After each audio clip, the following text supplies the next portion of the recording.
Welcome home, Sigmar's Chosen and the Chosen of the Great Horned Rat alike. I am Ash, this is Ash Quest, and today we are going to unbox and present Emberguard, specifically Warhammer Underworlds EMBERGARD, the core game, a game of miniatures, cards, and combat from Games Workshop, and a game for 2 players, in which a session may take about 30 minutes for ages 12 and up. The ruined mines beneath Emberguard glow with the light of the magical realm stone found within. Brave this perilous labyrinth, battle rival warbands, and claim lost treasures that lie buried in its crumbling tunnels.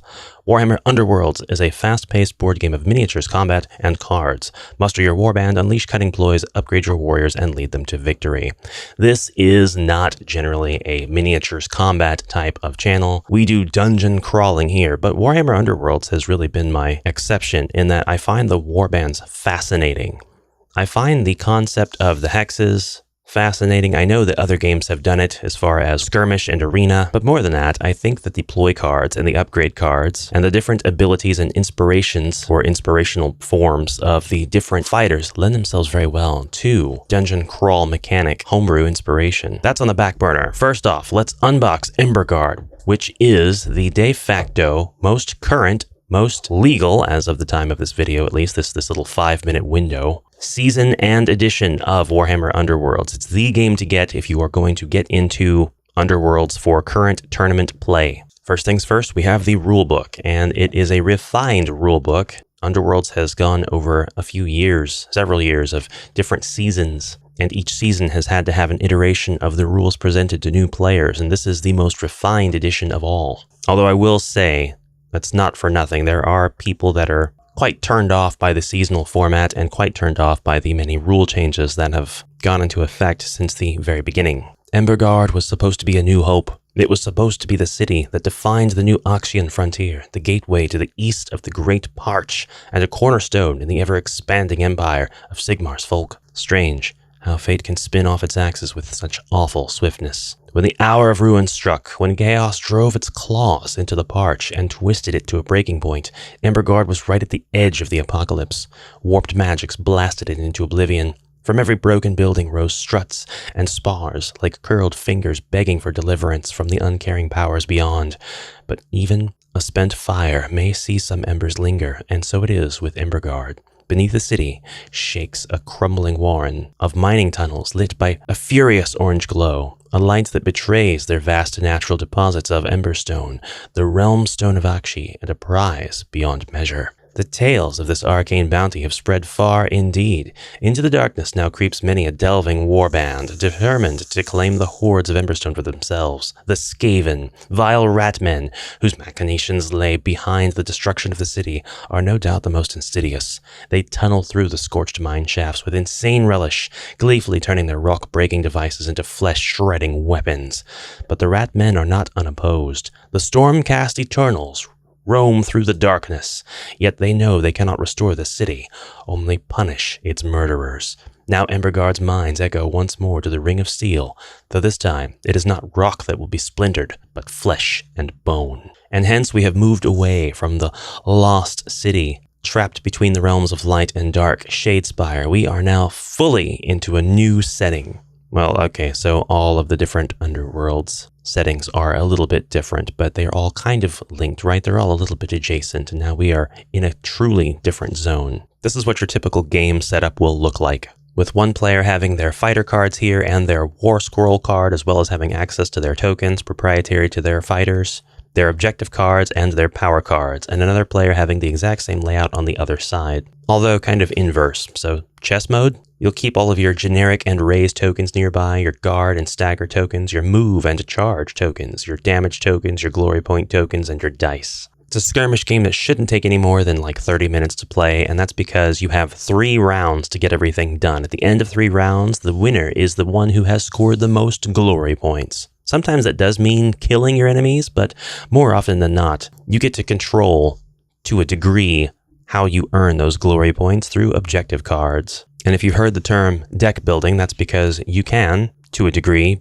completely customize your power cards deck and your objective cards deck. Before we delve much further into the rulebook, just to see what's new, we should look at the rest of what's in the box. And this box contains another box within. This is all of our tokens and our maps and any other documentation that we might need. The Warhammer Underworlds EMBERGARD Project Pack English. And yeah, it's really nice. Beneath that, we have our miniatures on sprues and our dice. And it has completely enraged me to find that, the bottom of this box is empty. There's no miniatures on these sprues, but that's because I took them off and I assembled them. But what enrages me is that they will not go back into the box assembled. There's no way that it all fits. And I know you see this cavity and your brain might implicitly think, well, Ash, if you take that out and stack things differently. No, they just won't. Because the widest part on the widest bases are taller than the space that is allowed with this box. So not only will I have to make sure all of my tokens and everything are punched down, but I'd have to get rid of this box. Major unforgivable oversight on Games Workshop's part. Every edition of Underworlds comes with differently colored dice, or at least most of the time. The defense dice here are black, as they were in Shadespire. The attack dice, however, are this lovely translucent orange that I think fits very well with the Emberguard theme of mines and Emberstone. All of the faces have remained unchanged throughout the seasons, with the critical success on both the attack and defense dice. But now this face having a name, this is flanked, this is surrounded. The attack die still has a hammer, where the defend die still has a shield. The attack die still has swords, while the defend die still has dodge! You'll still absolutely need your character put together sheets. So let's get this box open and see if we can explain away some of the components. We've got all kinds of goodies in here.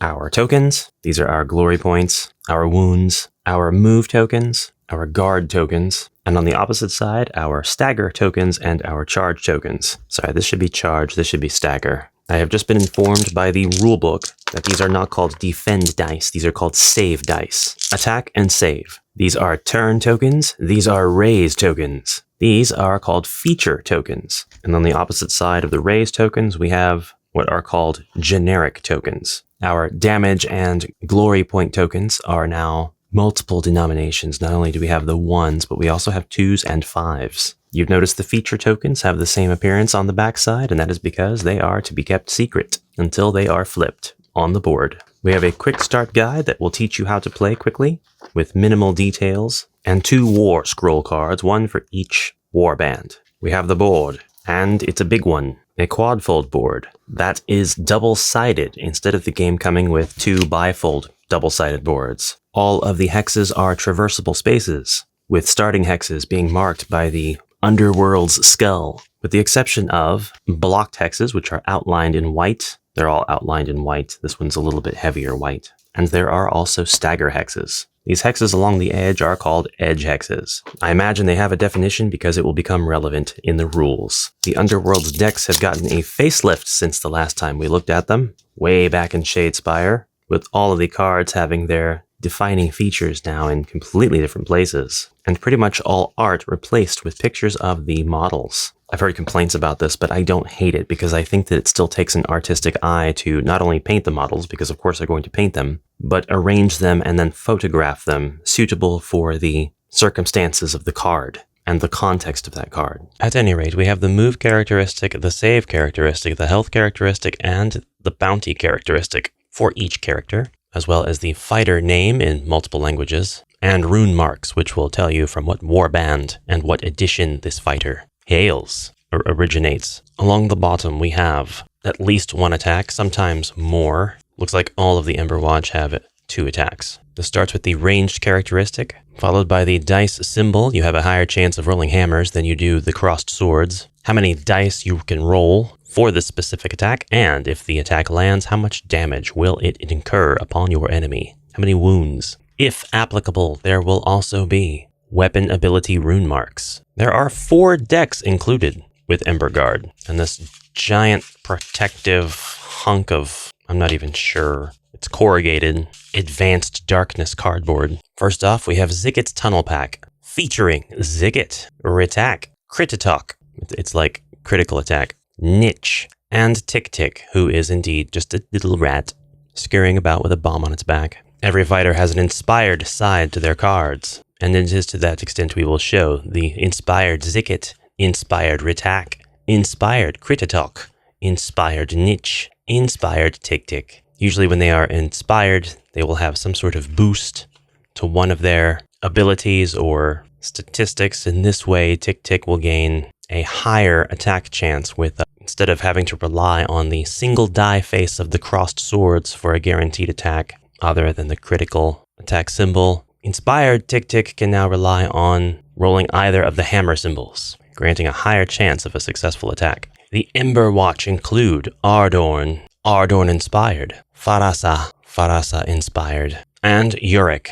I barely knew him. Uric inspired. Speaking of inspirations, all of the fighters in Zikit's Tunnel Pack can become inspired if, after an action step, if a friendly fighter was dealt damage or slain in that step, pick one other friendly fighter and inspire that fighter. Warband abilities have been introduced since Shadespire. On the War Scroll cards, we now have more power for Zikit's Tunnel Pack. The Skaven of Zikit's Tunnel Pack push the limits of their creations with their twisted science of the clan's Scryer. Yes, this is a Scryer clan of Skaven. Use this immediately at the start of your action step if each friendly fighter has a charge token. Pick a friendly fighter, remove that fighter's move and or charge tokens. After that action step, roll an attack dice and on a hammer or crit, that fighter is slain. There are more abilities such as Skitter. Skaven are infamously twitchy, paranoid, aggressive, and rarely around in one spot for too long. Use this immediately after your action step. Pick a friendly fighter with no move or charge tokens. That fighter moves. This ability can be only used once per game. Warp Charged and Kaboom are two other abilities on this Warband War Scroll. On the opposite side, we get a lovely picture of all of the models involved, so you can always identify who belongs to your warband, the names of the fighters, and the lore of this particular warband. The warlocks of the clan's Scryer are obsessed with deranged machineries, and Zikat Rocknaw is no different. With his portable warp drill, he both rips resources from the earth and launches vicious ambushes from unexpected quarters. Zikat's minions bear similar heinous inventions, from Criticoc's wicked claws to Niche Singe Snout's many rat-born explosives.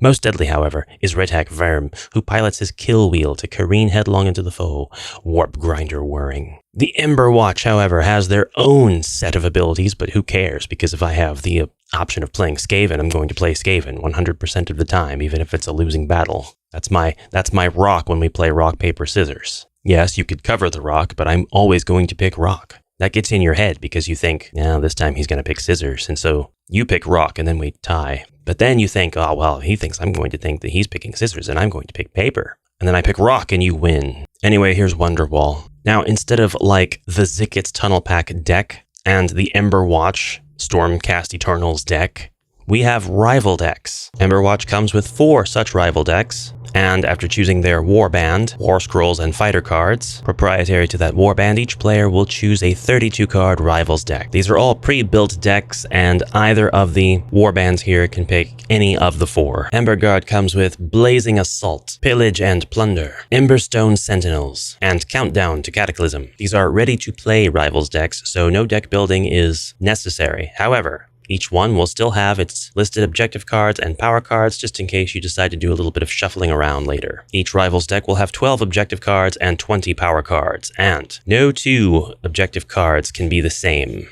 at least in your own hand. These objective cards include Spread Havoc, Hounds of War, Set Explosives, Wreckers, Uneven Contest, Loaded for Bear, Collateral Damage, Too Close for Comfort, Shocking Assault, Nowhere to Run, The Perfect Cut, and Overwhelming Force, while the power cards include the upgrade cards and the ploy cards. Up to half of your power deck can be ploy cards, and this deck includes Savage Blow, The End is Nigh, Growing Concerns, Total Collapse, Violent Blast, Sunder the Realm, Raging Tremors, Countercharge, Do or Die, and Improvised Attack. I have that miniature. Upgrade cards include Bringer of Doom, love that picture, Visions of Ruin, Extinction's Edge, Driven by Pain, Inescapable Grasp, Utter Conviction, Burnt Out, Great Fortitude, Hurled Weapon, and Desperate Rage. The game comes with some reference cards, including territories that defines one player's territory, the neutral territory, and other player's territory if it's too hard to see. We have gray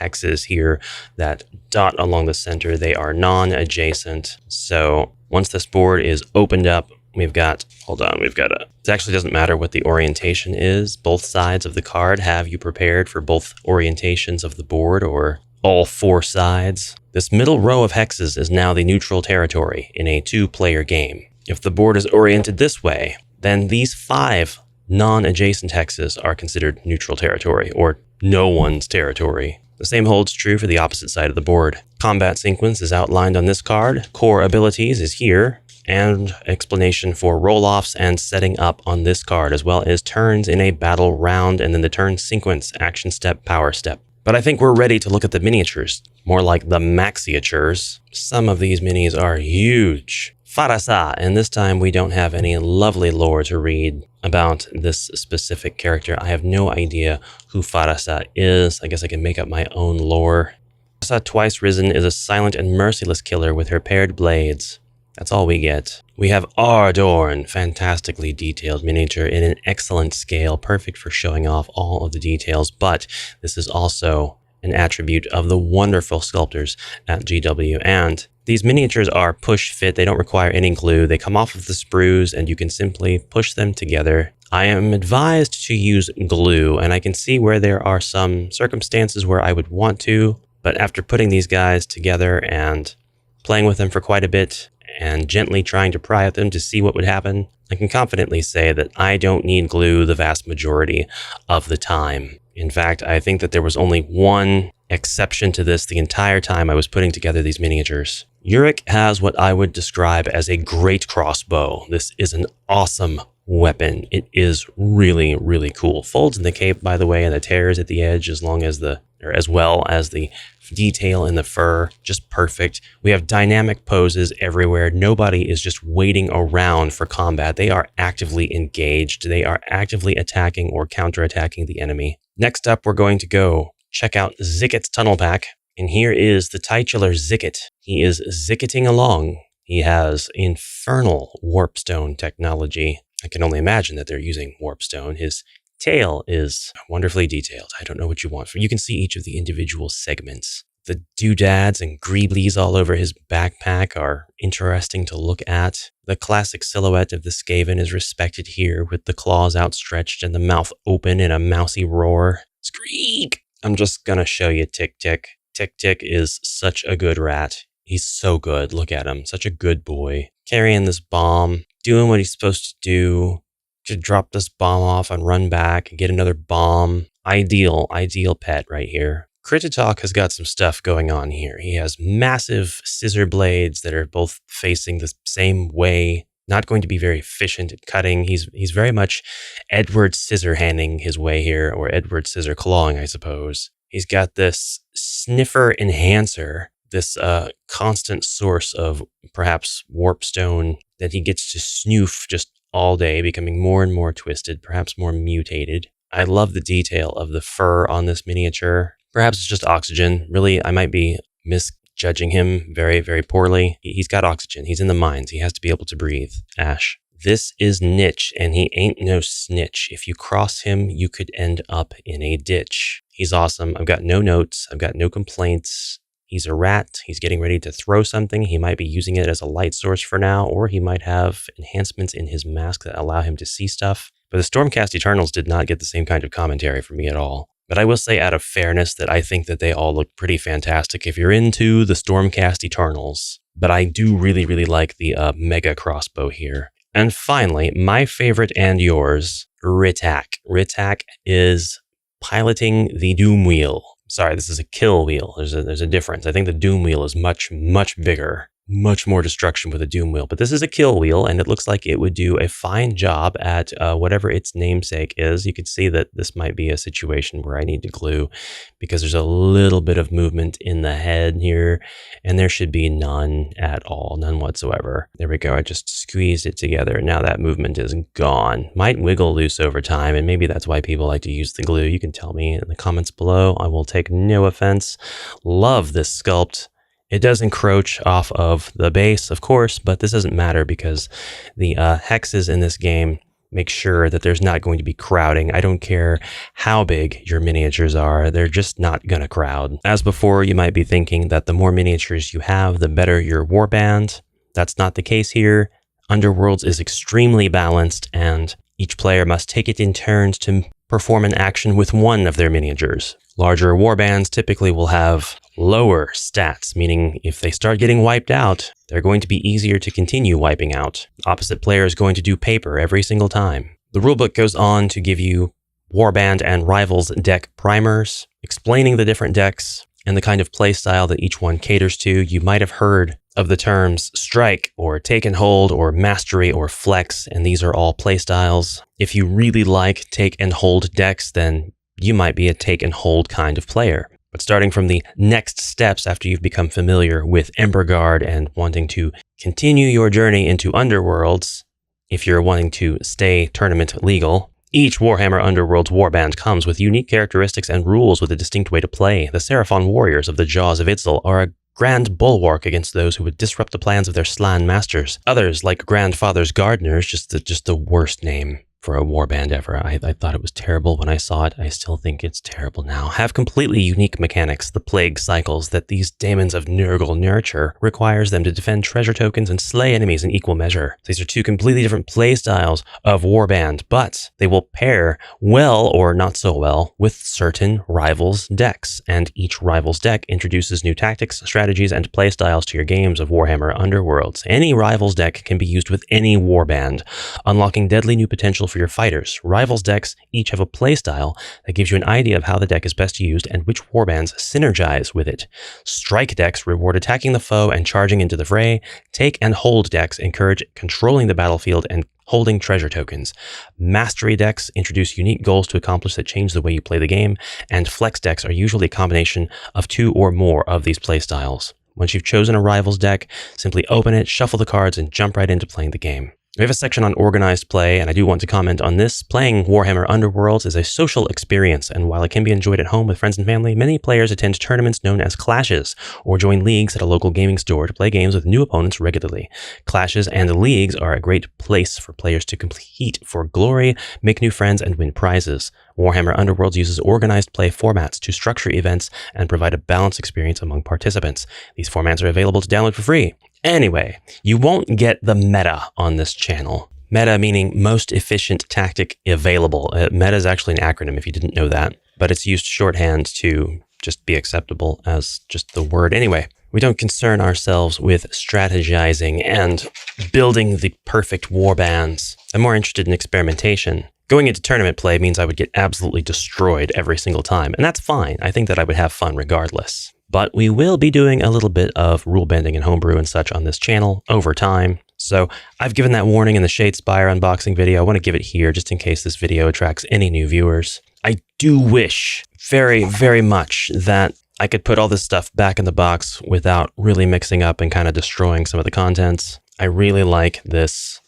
project pack, and I know a lot of the other seasons come with this box within a box as well. And it's going to really bother me because now I'm not going to be able to store all of my stuff back in the box. I've got things to think about here. That's all. I've got to think about things. Maybe I just make sure to never glue the miniatures to their bases. Now I have to do reassembling every time I want to play. Also the cards, there's no card wells, so I have to make sure I keep these decks separated by other means, probably using rubber bands. I guess I could use sleeves. Is this the game that's finally going to break me and cause me to buy sleeves? I was going to say also that the 4 Rivals decks that come with this game should actually cater to each of the 4 playstyles that I mentioned, although I'm looking for any kind of symbol that will help me understand if they are specifically these kinds of playstyle decks. And I don't see one on the plot card, which I think is where it should be more than anything. And I don't see one on the opposite side on the card listing. So it might be more obvious to somebody who already knows the styles just by reading the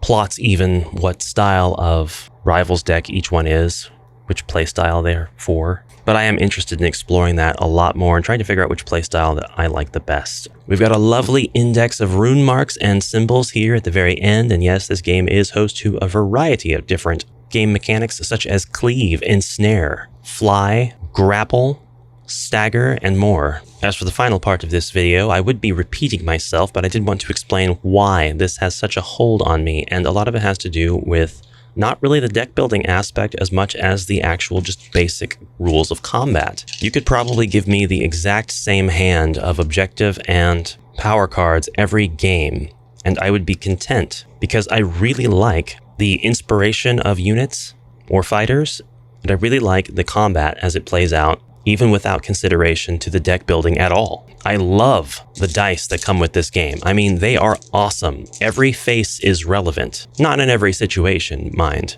But I think a code was cracked here with the critical success face. And the flanked and surrounded faces also have me just fascinated. That and everything is super accessible because with the second edition being out, a lot of the past seasons are going on to eBay as people try to get rid of them so that they can remain tournament legal. But that is it for this presentation, brave heroes. You'll have to let me know who your warband is. Who's your favorite? Who have you been playing with? What is your playstyle? Have you tried other playstyles? What did you find about them that was not to your liking? What did you like about them? And are you a Stormcast Eternal supporter, or are you a fellow rat like me? We've barely scratched the surface, but I will see you in the next exciting video, brave heroes. Until then, comment what you like down below, and I'll see you in the next exciting adventure. Farewell for now.